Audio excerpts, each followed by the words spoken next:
Nathan Buckley at the start of the season set the expectation meter for each team. And so today we'll ponder, was it met, was it exceeded, or was it failed? Bucks, welcome back to the studio. G'day, Gerard. How'd your surgery go? It went well. So it was a clean rupture, so it was a clean reattachment apparently. But yeah, it's I'm 2 days into an uncomfortable couple of weeks, but it's the right time of the season to do it with the pre-finals bye. So it gives me that extra week. Yeah, the other thing that just happened, I just put my glasses on for my reading glasses on for the first time, and rather than actually putting them there thinking that I'll take these on and off, I'm actually just leaving them on. Yes. So is that a significant milestone that I've just passed? Yeah. That's scary. Just the little markers of getting older. Thank you for coming in. All good, thank you. Just your overall reaction on the Essendon scenario. So the chief executive has now resigned and the purge is on. Yeah, and so new coach, new CEO, new president. I think you only really know from the outside in, but it was clearly a club that were uncomfortable in their own situation. I do believe that this is a product of the last 10 years. I really do. You can kick situations, you kick the can down the road until eventually you sort of clear enough space to actually create new growth. I mean, when a bushfire goes through, the whole idea is it burns off all the old wood so that the new stuff can come through. I think in some ways Essendon have nearly tried to rile against the situation that they found themselves in. They pushed back. They didn't accept it. They had other people that are carrying sort of a lot of resentment. And you've got to, for their own good, they've got to let that go to be able to move on. And I think we're in probably a second or third iteration from that. And I don't know. I mean, if you go to Collingwood at the beginning of last year, I think an unhappy place just means that you cannot perform. So, and an unhappy place comes from can come from that resentment and the things that you carry and the things that you haven't cleared. So, as an organisation, I think that Collingwood had to move past myself and Ed to be able to find that next level of growth and the clear air that it needed to. And I think that the players and staff there at the moment have shown that what that can do in such a quick period of time. So Essendon, the situation is not dire. It's just a matter of it's going to be the deepest prune we've seen at a club for quite a while, isn't it? And it's going to be a fresh coaching structure. It's going to be a fresh, potentially a fresh football program. The CEO is going to be new. The president's going to be new. It really does give you the opportunity to draw up your blueprints with as clean a start as you could possibly imagine. So, and potentially that was the only way that you were going to get past the recent history of the footy club. So the coach is that's the retail part of the conversation. It's what everyone is drawn to. Yeah. I think they've got to sort the politics first to be a viable candidate. Do you need this work to be underway, finished? What sort of stability would you want to see from the club before committing yourself to walking into that world? Well, I think right now I think the board need to decide. They need to look at the internal review and actually work out what parts of that are substantial here. What parts of that do we take at face value and carry on with? Because there'll be some decisions out of that or some paths forward that they would have presented. Now that would have been through Xavier, I presume, through the CEO, and Josh Marnie, who's probably the last of the key leadership team as the director of footy or the football director at Essendon. So it really is a clean slate. I think if you're going in there as a senior coach now, you probably want to know, okay, well, is Josh going to remain as director of footy? Who's the CEO going to be? I think you need to choose the CEO first. Yep.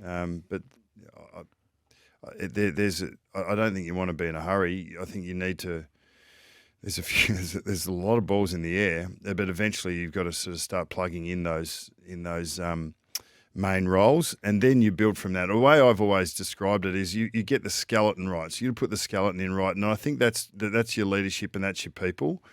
And once you've got that, there's a lot of things that we don't know what we're going to look like in 6 months or in 12 months or in 18 months. That's organic. We've got to get the right people in the building, in the right space, create an open environment that is dynamic, that is enjoyable, that you want to go to work in. And once you've got that, the prospects are endless and the opportunity is endless. And you don't know exactly how it's going to grow and how it's going to develop, but you've got to get the basics right first, and that is to get the right people with the right resources and the right skill sets in the right roles, and that's the board's responsibility. A lot of thoughts around Essendon this morning. 0433 98 11 16. Temper a mattress like no other.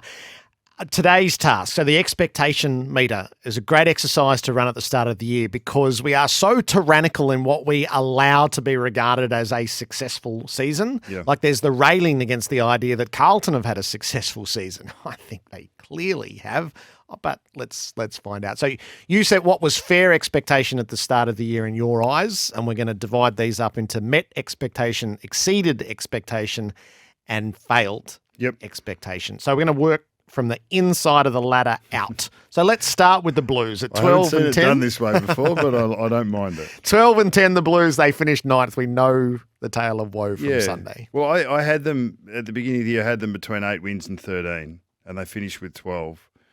And they had exceeded my expectations early in the year to get to 8 and 2. And their best football was brilliant. You know, contested footy, clearance, go forward, tall forwards who were actually impacting really well, and small forwards that were then getting to work.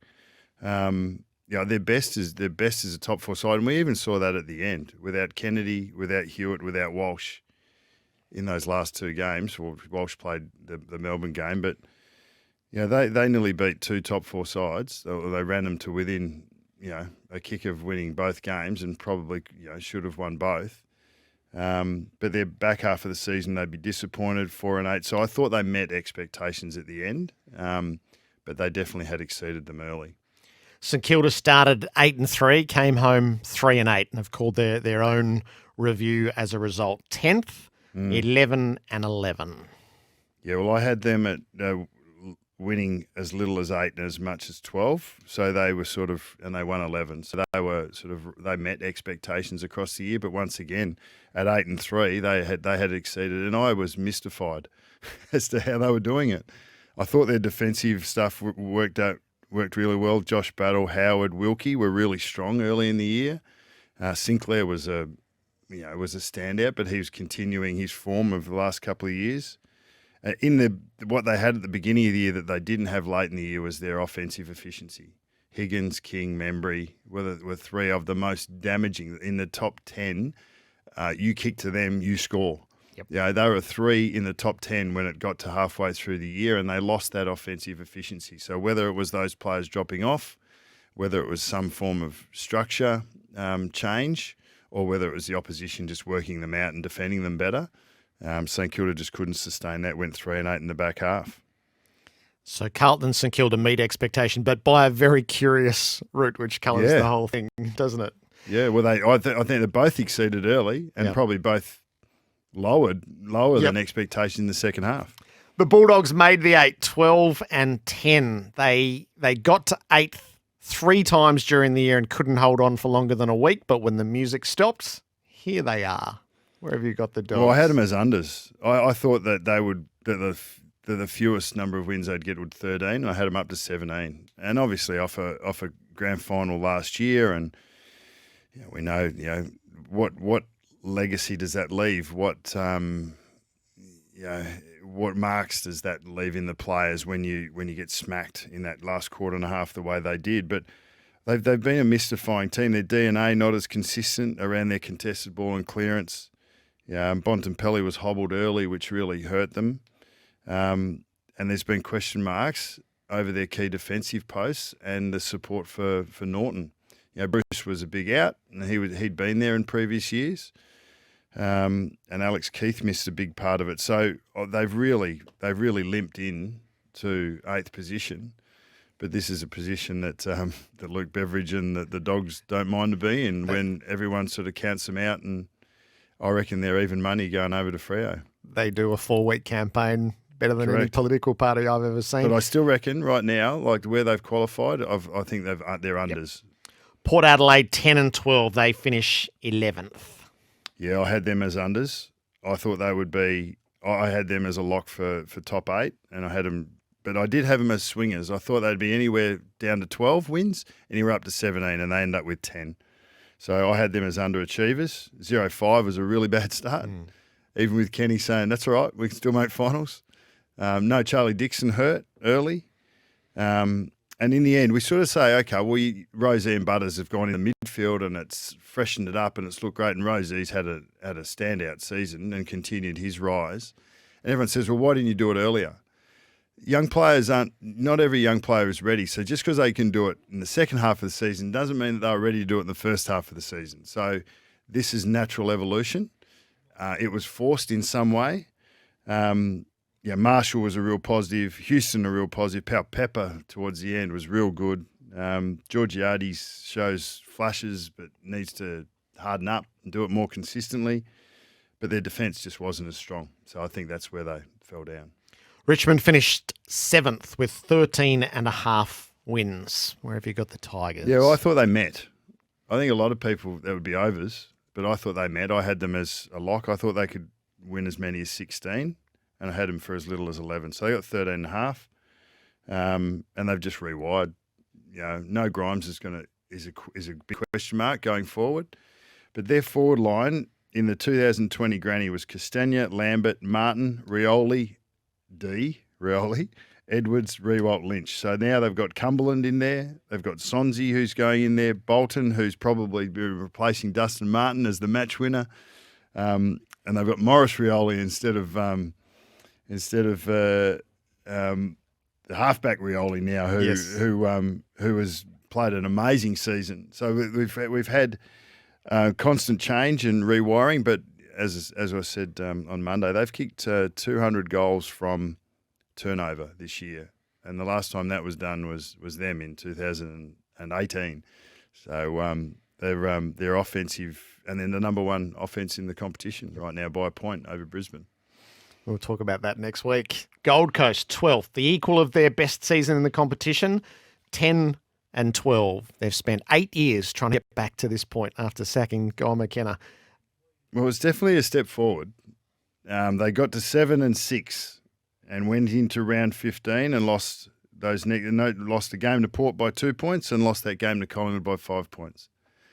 So, but for a few little, and I thought they play against Collingwood. That was a brilliant game, and Collingwood did remarkably well to win that game, and that was pretty much the start of this flow of of Collingwood finding a way in those close games, but. Could have been 9 and 6, like a couple of kicks away from being 9 and 6, and then it looks like a different season. But did not take their chances in that last 6 games when they had a chance to contend. They'll miss Rankin was good for them, and they'll have to regenerate there. But I think they're probably middling. They met expectations for me. I had them winning as little as 6 and as many as 12, and they were at the top end of that. The Brisbane Lions, 15 and 7, 6th place, the end of the home and away. I think 15 wins is about as little as they were going to win.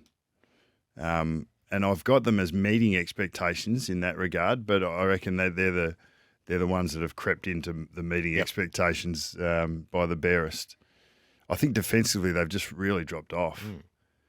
Their back six is normally so solid, and it just seems to be just a little flimsy at the moment.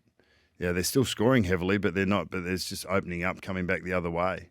So whether that's the pressure at the ground level in the forward line, whether it's their mids work rate up and back, they're just not on song at the moment. It'd be really interesting to see how that game goes. Up there in a week and a half. Yeah, there's a lot of judgments that sit on that. 13th, Hawthorn, 8 and 14 in their first year under Sam Mitchell.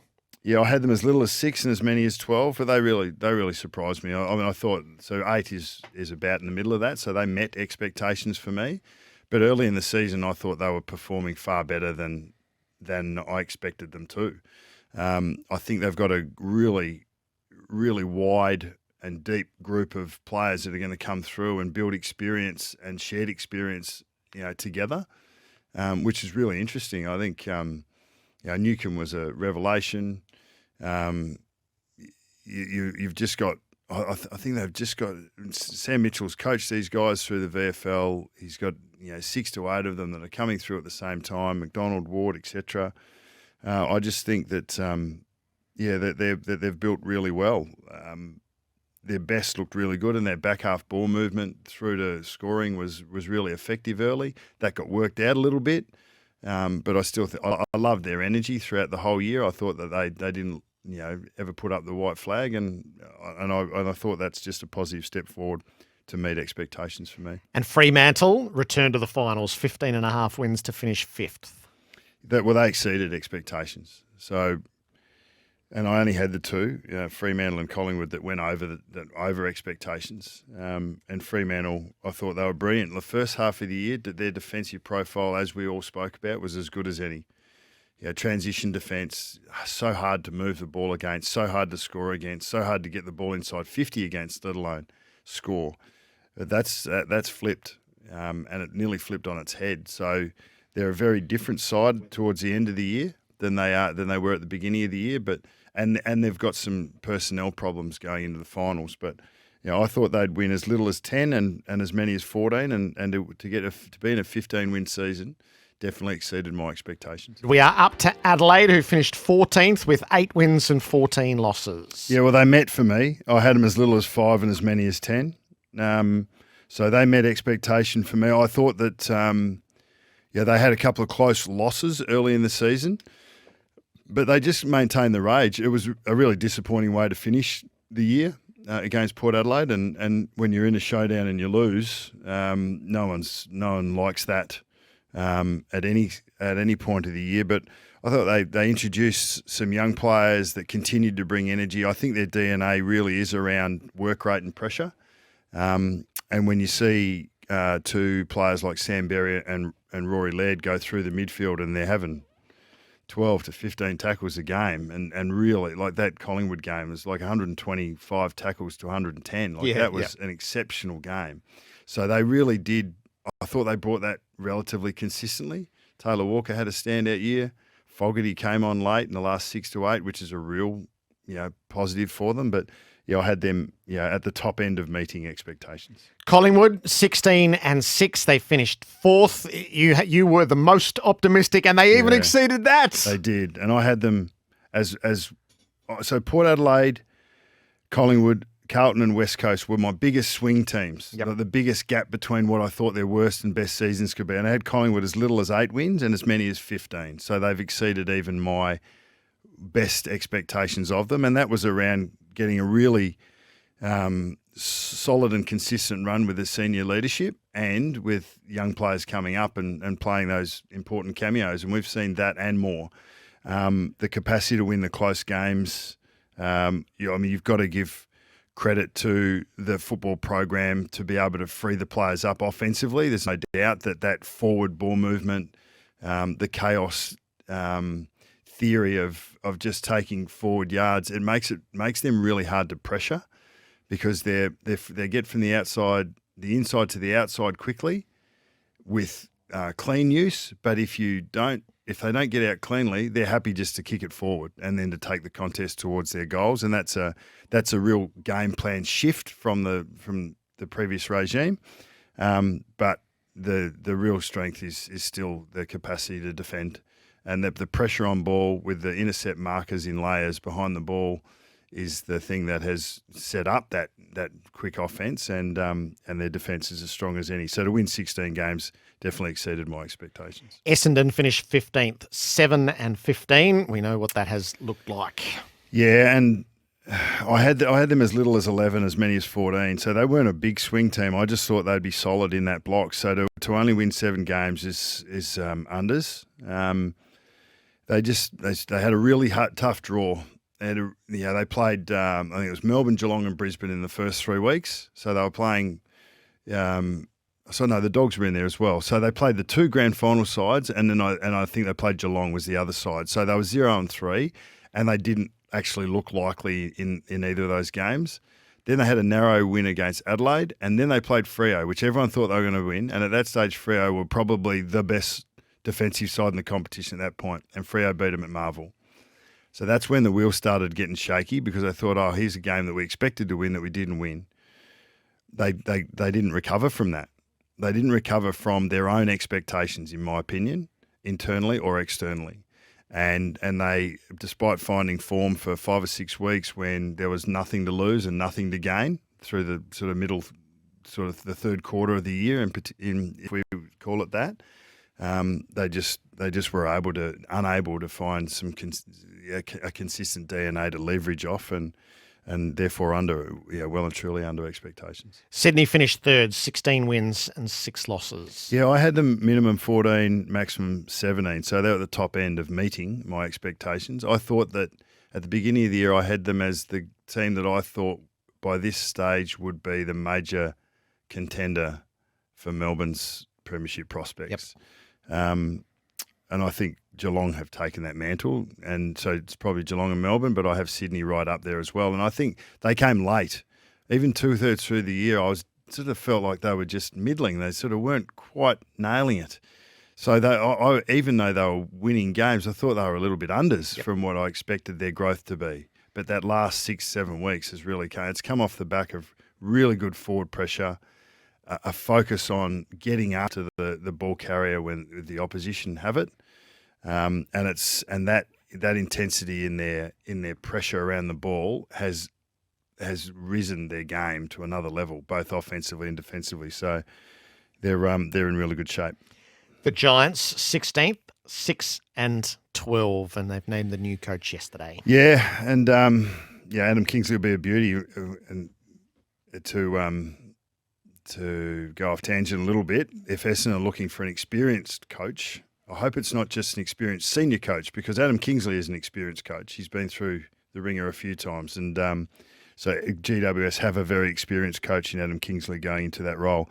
I thought they'd win as little as 10, as many as 14. Lots of talent on the list, but they were just unable to get it to gel often enough. I think they had their personnel issues and injury concerns. And sometimes you can get to the tipping point where that's just unassailable. You just can't beat that. But to only win 6 games is well and truly unders, and potentially that's why you do see the change in the short term. If a long-term coach is unable to keep that momentum going, I think Clarkson, Sheedy, at various times, the longer-term coaches get in these spots and then find just enough momentum to overcome them and to maintain their positions. But I don't reckon it happens all the time. And I reckon more and more as we get on, we'll probably see the opportunity for change and redevelopment and regrowth more than we see, let's stay with what we've always known. Melbourne finished second, 16-6. Yeah, and they had their troubles halfway through the year. Like it was, we remember they went in round 1 with only 2 of their backs 6 or 7. They basically had a new back line from the end of last year, and they were able to buffer that really well. I had them minimum 15, maximum 18, and so to win 16 games but they look as good now as they did earlier in the year. They look the last couple of performances have been really strong. Obviously, beating Carlton and then knocking Brisbane over up there, and doing it in good style. They're probably going to. And even you see the locker room stuff. Yes. Yeah, they seem like they're up and about. They've got a bit of zap, so that energy will stand them in good stead. And the flag is there to be won, but I thought they met expectations throughout home and away. West Coast 17th, 2-20. 2. No. 2. No, I had them as little as 4. Okay. So I had them as little as 8. Yeah. As 8, and as many as 16. So they were the most under expectation for me, and I had them as one of the swingers, and we knew that they had the potentially the COVID headache that was going to come back for the WA sides, where there was some real personnel issues through the season, but they capitulated. They completely capitulated. So from over here, they've been able to hold it together as an organisation really well. Adam Simpson, I thought, has presented as well as a senior coach in his position could present. Yep. But to only win 2 games, my God, there's a bit of work to be done there, isn't there? And there will be some regeneration, but yeah, wow, you wouldn't have thought they would have gone to the depths of the list that they had to go. But even having said that, to have only been able to get the 2 wins up is a massive underachievement.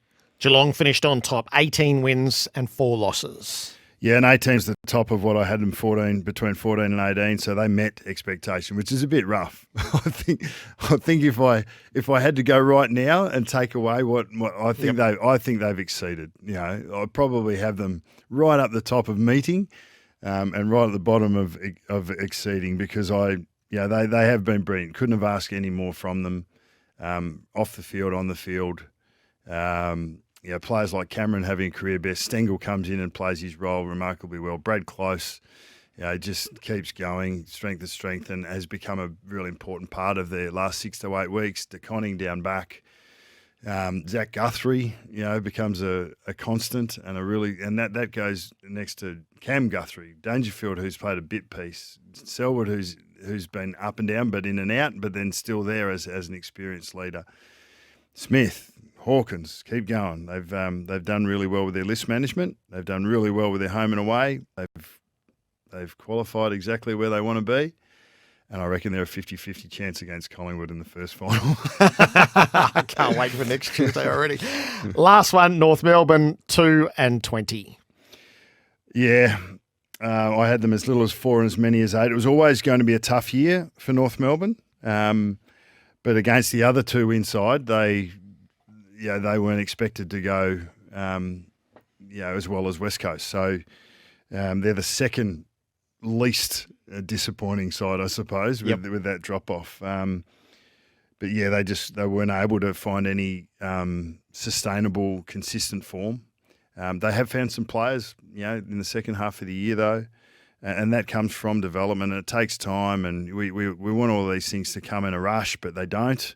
But yeah, they were underachievers this year, even against the fairly moderate expectations. So underachievers, Bulldogs, Port Adelaide, Essendon, Giants, West Coast and North exceeded expectations. Fremantle and Collingwood. And with a rider on Geelong. With an asterisk to Geelong, who might be, and the rest met expectation. It's a very worthwhile exercise, Bucks, at the start of the year to follow through. Yeah, I think, so looking at it, I didn't have a consistent spread.